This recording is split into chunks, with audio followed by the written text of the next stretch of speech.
Hey guys, Chris Americos with you, and this video is specifically for teachers. Now, you probably are wondering, teachers of what? Well, I'm talking about teachers of English, and not only people who teach English in England or in the United States, in English-speaking countries. I'm mostly speaking to teachers who teach English outside of English-speaking countries. So their students do not speak English as a first language. And this is a very important field in the world. Because, as you know, English is a global language. People are using English all over the place. In every country around the world, English can be used to communicate with other people. And that is something that's very, very important. Business people need English to make contacts. How are you going to land that big client in another country if you can't even speak to them? University students and school children need English too. Sometimes people want to study in a different country. And when they go to another country, usually that university or school or college offers courses in English and in the local language. And pretty much anybody needs English today, because if you want to travel anywhere outside of your home country, you'll need to speak to people, and most likely they won't know your language and you won't know their language. So in this situation, we need English. And that's why I'm addressing this video to teachers of English around the world and different countries, because I hear the same things a lot of times from teachers. They tell me, teaching isn't a very highly paid job, but I love it. Well, that's great. Loving what you do is the most important thing. Making money is also important, but with time you can learn how to improve that skill if you really love the thing you're teaching. I've been teaching for a while now, and I've also had the opportunity to teach other teachers how to teach English to non-native speakers.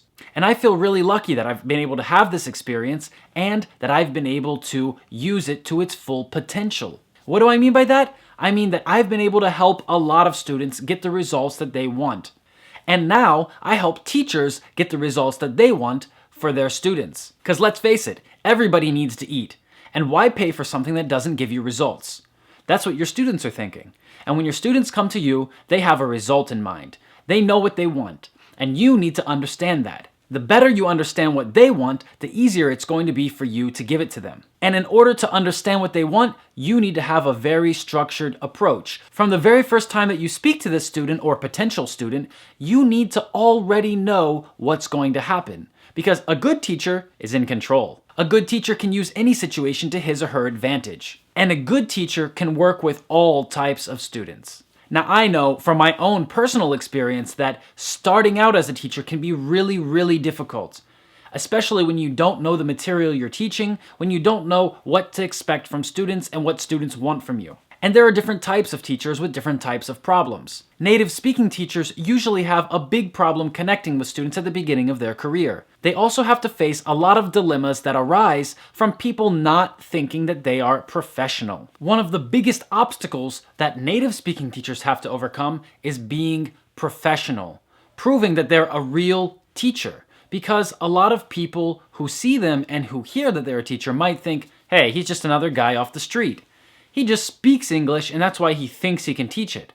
So native speakers have to really overcome this obstacle. On the other hand, non-native speakers who are teachers of English and want to teach English to other people from their country have a big obstacle to overcome as well. A lot of times people from their country don't think that they actually can teach the language. They might even think that this person doesn't know anything about the language because, hey, it's not their language. They're not a native speaker. And I'm sure that whether you're a native speaking teacher of English or a non-native speaking teacher of English, that you have come across these obstacles sometime in your career. So the main question here is, how do we deal with this obstacle? How do we get around it? How do we break down that barrier that so many students put up when they hear that we are a teacher? And the answer is very short and simple.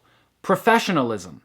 We need to be professional in our approach and in our methodology. And we need to be so professional that people can feel this from the first time that we speak to them. Now, this doesn't mean that we have to be boring. This doesn't mean that we can't be fun.